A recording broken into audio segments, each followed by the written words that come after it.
Are you now more optimistic that this budget might just deliver? Well, good morning to you, Alison. Good morning, everybody. I'm not more optimistic, actually, because those 2 weeks since we last had a conversation, other things have happened. And I've concluded that I'm reminded of the old Winston Churchill story. He comes onto the French bench when he was in power in the early 50s. And his aide pointed across the aisle and said, "The enemy are restless tonight, Winston." And he said, "Lad," he said, "they are the opposition." And he turned around and he said, "They're the enemy." and there's a lot in that she has declared war. It appears as if she's declared war on the British people, and she's certainly got an irreconcilable riven party, and electorates hate divided parties. And so the politics is what this has to be all about. You see, she's gone for the big one on growth. She's got an increase in borrowing of 110 billion.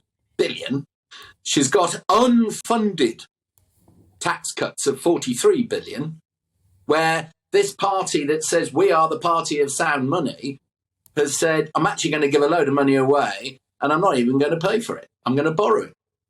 And so she's got to get some early results. Now, what was good about your previous two speakers, they highlighted some of those areas where the growth is going to take some time to come through. And I've always said you've got to invest in two things. You've got to invest in infrastructure. One, physical, ports, energy, roads, railways, airports. And two, human. You've got to train your people. You've got to get your people better skilled to become more productive. So they don't work harder, they work more cleverly. But that takes time. And what she should be doing is uniting her party. And it's in no one's interest, and I include the country, it's in no one's interest that this woman fails. No, I agree with that, Digby. But let me just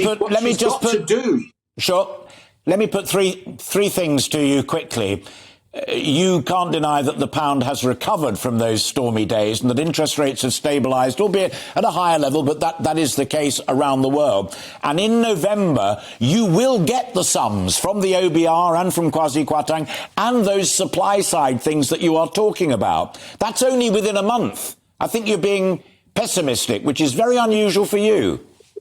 Yeah, I am being pessimistic about the conclusions of the growth strategy, which you rightly say will get an interim report in November.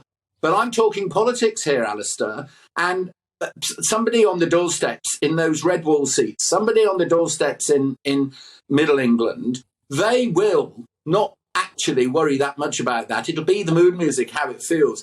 They should be concentrating on the fact that in Keir Starmer, they've got a man who voted for and campaigned for Jeremy Corbyn to be Prime Minister. Why isn't she turning her guns on that? Why? Because she's got to defend her position against her own party. Why isn't she actually campaigning and moving towards saying this strategy will give you more money? The ideology is winning.